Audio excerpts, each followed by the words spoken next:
Somewhere close by, a stranger your age just finished a workout that would break most people. He didn't feel like training today. He did it anyway. Meanwhile, you hit snooze, called it self-care, and promised tomorrow would be different.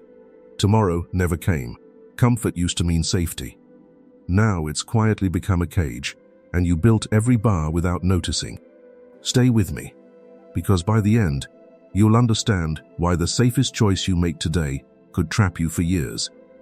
Let's break that cage wide open together, for good. Dylan's life looked good on paper. He had a steady job, a decent apartment, and a gym membership he used 3 times a week like clockwork. Friends called him disciplined.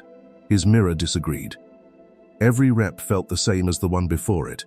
Safe, controlled, never pushed past the point where it actually hurt. Comfort had become his whole strategy. He ate clean enough to feel virtuous, but never strict enough to change anything.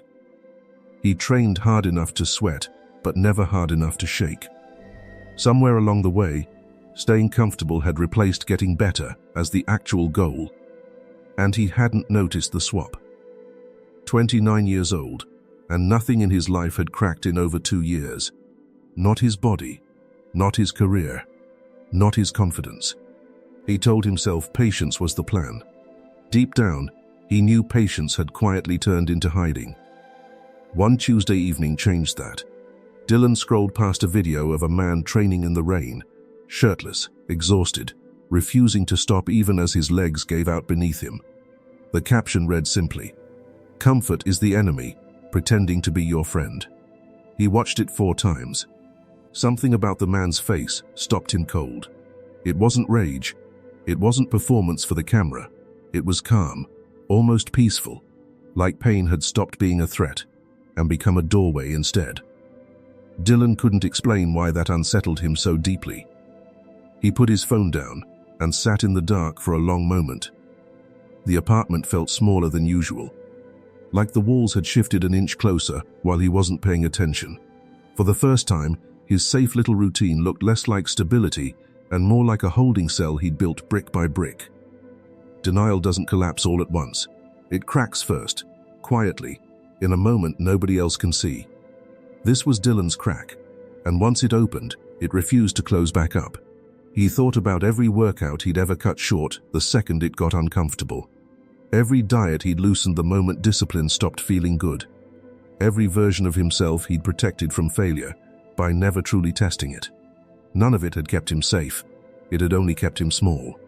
That night, Dylan searched why comfort keeps people stuck and fell into an old forum thread nobody had touched in years. A single reply stood out, posted by someone who called himself a retired strength coach. He didn't sell courses. He didn't chase followers. He simply wrote about something he called the discomfort ledger, a way of tracking exactly what a person avoids instead of what they achieve. Dylan read every comment the man had ever left.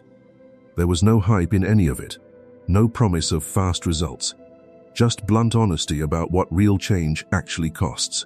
It felt uncomfortable to read, and that discomfort felt oddly like relief. He sent a message before he could talk himself out of it. 2 lines, nothing dramatic. "I think I've been comfortable for years instead of strong. Can you help me understand the difference?" A reply came back the next morning, short and direct, "Meet me Saturday. Bring nothing but your excuses. We're leaving them there." Dylan stared at the screen, heart pounding in a way it hadn't in longer than he could remember. Something told him Saturday would be the day his cage finally started to crack open. Saturday arrived colder than Dylan expected. He found the man waiting at a park bench, easily in his 50s, forearms scarred from decades of work most people never see. No handshake, no small talk, just a question that landed like a slap. "What have you avoided this week?" Dylan opened his mouth, then closed it. Nothing honest came out fast enough. The man, who introduced himself simply as Marcus, didn't wait for an answer. He'd clearly asked that question 100 times before, and already knew the silence that followed it. "That's fine," he said. "Most people can't answer that right away. Avoidance hides well. It wears the mask of self-care." They walked instead of talking at first, boots crunching frost-covered grass. Marcus finally broke the quiet with a phrase Dylan had never heard: Shugyo.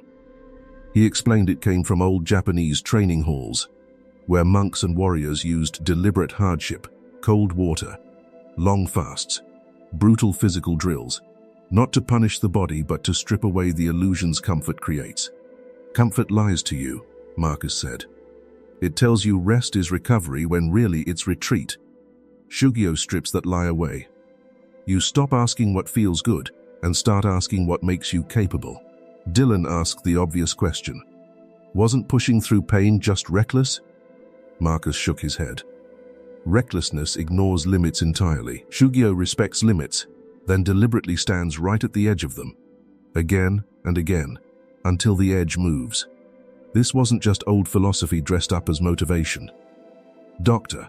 Anders Ericsson, the psychologist famous for his research on expert performance, found that meaningful growth only happens inside what he called the zone of desirable difficulty, a space just past comfort where the brain is forced to adapt instead of coast. Stay below that zone and you plateau forever. Push too far past it and you break. Shugyo, without ever naming neuroscience, had been targeting that exact zone for centuries. Marcus stopped walking and turned to face Dylan directly. Every comfortable choice you make is a small vote for staying exactly who you are. Every uncomfortable one is a vote for someone new. You've been voting the same way for years. That single sentence hit harder than anything Dylan had read online in months. He felt it in his chest before his brain even finished processing it. If this idea is landing for you the way it landed for Dylan, hit subscribe right now, because what Marcus teaches him next is where everything actually starts to change, and you won't want to miss a single part of it. Marcus continued walking, hands in his pockets, voice steady and unhurried. I'm not here to make your life harder for no reason, he said. I'm here to show you that the hardness you're avoiding is the exact thing standing between you and the man you keep pretending you already are. Dylan felt something shift inside his chest, quiet but unmistakable, like a door easing open after years of being painted shut. He didn't fully understand Shugyo yet, not the way Marcus clearly did, but for the first time in longer than he could remember, comfort felt less like safety and more like a slow, patient trap closing around him, one easy decision at a time. They met again the following week, this time in a cramped garage gym that smelled like rust and old chalk. Marcus handed Dylan a barbell loaded far lighter than his usual working weight.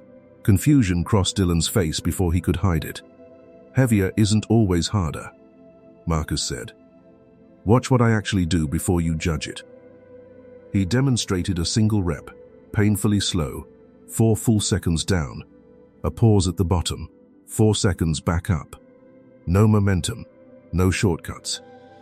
By the 3rd rep, sweat was already running down his temple despite the light weight on the bar. This, Marcus explained, was the real teaching hidden inside Shugyo, something he called removing the exit. Comfort survives on exits, small ways out built into every hard moment. Speed up the rep and the pain shortens. Add momentum and the muscle gets a break. Cut a set 1 rep short and call it listening to your body. Every exit feels reasonable in the moment. Together, they quietly protect you from ever actually changing. Your body isn't the problem, Marcus said, racking the bar with a metallic clang that echoed off the garage walls. Your exits are. Close them, and the same exercises you've done for years suddenly become unbearable. Then bearable, then easy. That's the entire process. Nothing mystical about it. Dylan tried it himself. 4 seconds down. Pause. 4 seconds up. By rep 6, his arms burned in a way they hadn't in months, despite lifting less than half his usual weight. There was nowhere to hide inside the tempo. No way to cheat the clock ticking in his head. This principle carries real scientific weight behind it. Dr. Brad Schoenfeld, a researcher widely cited in strength and hypertrophy studies, has shown that time under tension, not just total weight moved, drives significant muscular adaptation. Slowing a movement down forces muscles to work through the exact range they'd normally rush past, eliminating the hidden exits Marcus had just described in plain language. This applies to everything. Not just training, Marcus continued, sitting on the edge of a weight bench. Your job, your relationships, your mornings. Anywhere you've built an exit, comfort has already moved in and taken over. Removing the exit is uncomfortable at first. Then, it becomes identity. Dylan asked the question that had been sitting heavy in his chest since Saturday. What if removing every exit just breaks someone instead of building them? Marcus considered this for a long moment before answering. It can, if you remove them all at once. Shugyo was never about total collapse. It's about closing one exit at a time, letting the discomfort become normal, then closing the next. Layer by layer, the cage you built becomes a ladder instead.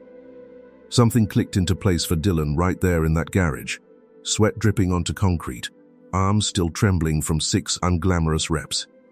He wasn't chasing a better body anymore. He was closing exits, one at a time, and for the first time, the process itself felt like the actual goal. 3 weeks into training with Marcus, Dylan hit a wall that had nothing to do with muscle. He woke up on a Thursday, and every excuse from his old life came rushing back at once. Work stress, poor sleep, a nagging voice insisting he'd already proven his point. Nobody would know if he skipped today. Rain hammered the garage roof that morning, cold seeping through the cracked door Marcus never bothered to fix. Dylan sat in his car outside for 11 full minutes, keys in the ignition, engine off, arguing with himself in total silence. Part of him genuinely wanted to drive away. Marcus noticed the second he walked in late. He said nothing about the time. Instead, he asked a single question. What did comfort just try to sell you this morning? Dylan admitted everything. The rain, the excuses, the 11 minutes wasted arguing with himself in a parked car. He expected disappointment. He got something else entirely. Good, Marcus said, chalking his hands. That's the moment Shugyo actually exists for. Anyone can train when it's easy to show up. The entire practice was built for mornings exactly like this one. He explained a concept he called the ledger moment, the precise instant discomfort and quitting stand side by side, indistinguishable from each other until you choose. Most people never notice they're standing inside it. They simply drift toward whichever option requires less from them, then call that decision fate instead of choice. Dylan pushed through the session anyway, though every rep felt heavier than it should have. Halfway through, his hands started shaking on the bar, not from weight, but from exhaustion layered on top of a morning already spent fighting himself. He nearly racked it early. He didn't. Something shifted the moment he finished that final rep. It wasn't triumph exactly. It was quieter than that, closer to proof. He'd stood inside the ledger moment and chosen discomfort anyway, without motivation, without ease, without anything pulling him forward except the simple fact that he'd shown up. Marcus watched him rack the bar and nodded once. That's not motivation you just used, he said. Motivation left you in that parked car 20 minutes ago. What got you through those last reps was something else. We call it Gaiman, quiet endurance. The discipline to keep going without needing to feel like it. Research backs this distinction directly. Psychologist Angela Duckworth, known for her work on grit, found that long-term success correlates far more strongly with sustained effort under difficulty than with raw talent or short bursts of motivation. Gaiman, without ever citing a single study, had been training exactly that muscle for centuries. Dylan drove home that evening, replaying the parked car, the rain, the shaking hands on the bar. He realized something uncomfortable and freeing at once. Comfort hadn't disappeared from his life. It simply no longer got to decide what happened next. For the first time, he'd built something inside himself that could outlast a bad morning, and that discovery felt bigger than any physical change he'd made so far. 2 months in, Dylan noticed something strange. He stopped counting the days he'd trained and started simply expecting himself to show up, the way he expected himself to breathe or eat.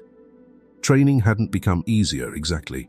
It had become who he was, and that distinction changed everything about how the difficulty felt. His body had changed too, visibly enough that co-workers started asking questions he used to dread answering. But the real shift lived somewhere quieter than his shoulders or his waistline. He noticed himself closing exits in places that had nothing to do with the gym, hard conversations he used to avoid, decisions he used to delay, discomfort he used to escape without a second thought. Marcus caught the change immediately during their next session, watching Dylan load the bar without hesitation, without the small stalling rituals he used to lean on. "You're not fighting yourself anymore," Marcus said. "That's the actual finish line here, not a number on a scale." Dylan asked him something that had been building for weeks. Was comfort really the enemy this whole time, or had he been aiming at the wrong target entirely? Marcus set down the plate he was holding and considered the question seriously. "Comfort was never your enemy," he said. "Rest, ease, recovery, all of that has its place. Complacency was always the real threat. Comfort you never questioned. Ease you stopped earning. Safety you mistook for growth. Shugyo was never about hating comfort. It was about making sure you're the one deciding when to use it." That reframe landed harder than anything Marcus had taught him so far. Dylan had spent months believing he was fighting softness itself, when really he'd been fighting the version of himself who let softness make every decision without a fight. He thought about Chris, about Marcus, about every person quietly trapped in a life that looked stable from the outside, while feeling like a slow prison from within. The bars were never obvious. They were built from small permissions, one skipped rep, one shortened set, one exit taken instead of closed, repeated until an entire life had been constructed around never being tested. If you're watching this and recognizing your own bars right now, that recognition is the exact crack Dylan felt sitting in his apartment months ago. It doesn't need to be dramatic. It just needs to be honest. Somewhere tonight, someone is choosing an easy rep over a real one, a shortened set over a full one, an exit over a closed door. That choice feels small in the moment. Repeated enough times, it becomes the entire shape of a life. Dylan finished his session, sweat dripping onto the same concrete floor where he'd started shaking on a light bar months earlier. The weight on the bar now would have terrified the version of him sitting in that parked car in the rain. He wasn't training for a body anymore. He was training so comfort never got to make his decisions again, and for the first time, that felt like actual freedom instead of a cage. Comfort isn't your enemy. Complacency is. Every exit you close today builds the version of you that outlasts excuses tomorrow. So ask yourself honestly, what exit are you taking right now? Write your first closed exit below. Subscribe if this reached you. Train hard. Stay free.